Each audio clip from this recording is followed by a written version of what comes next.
Kapag bumubuhos ang ulan, kasabay din nitong bumabalik ang pangamba.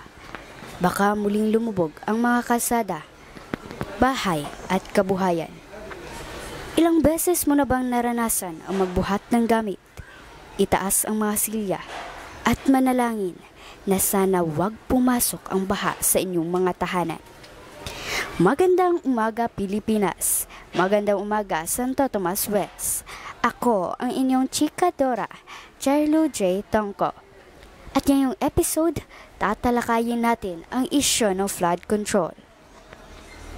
Hindi ba tuwing may kalamidad, lagi nating naririnig ang pangako ng proyekto? Ngunit sa bawat ulang malakas, para bang bumabalik tayo sa simula. Flood control ay hindi lamang usapin ng infrastruktura, kundi usapin din ng pamamahala at pananagutan.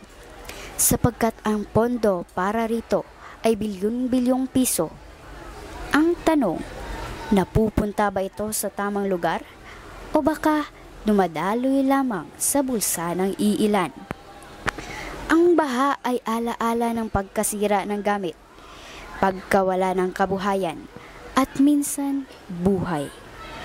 Kaya't ang tunay na flood control ay hindi dapat nasa papeles lamang, kundi mararamdaman ng bawat pamilya at komunidad. Ako si Charlo J. Tongko at ito ang ating podcast. Nakikinig kayo dito sa Dalisay.